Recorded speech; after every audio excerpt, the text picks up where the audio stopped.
Hello everyone. Happy January 12th. Today we celebrate pharmacists, marzipan, and the joy of care and sweetness. Let's dive into 3 fun and thoughtful events. These moments are perfect for gifting, even if it's just to brighten someone's day. And if you missed out, don't worry, more exciting celebrations are coming soon. Stay tuned until the end of the video for all the details. It's National Pharmacist Day. A salute to those who keep us healthy. A great gift could be a thank you card, a wellness basket, or a personalized mug. Do you know a pharmacist hero? Let's honor them in the comments.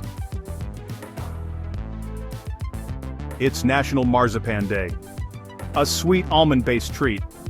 A thoughtful gift could be a marzipan sampler, a candy-making kit, or a festive dessert plate.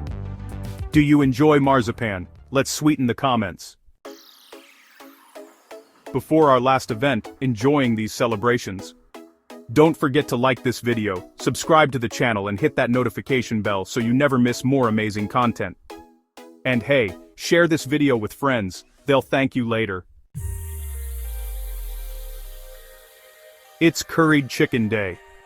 A flavorful dish with global appeal. A sweet gift could be a curry spice set, a recipe book, or a cooking class voucher. What's your favorite curry? Let's spice up the comments. Don't forget to check out the video description, you'll find links to matching gift products for these events. And be sure to watch our daily videos, including one covering upcoming celebrations for February 11th to 15th. So you'll get gift ideas early. Thanks for watching everyone. More celebrations are coming tomorrow, stay awesome.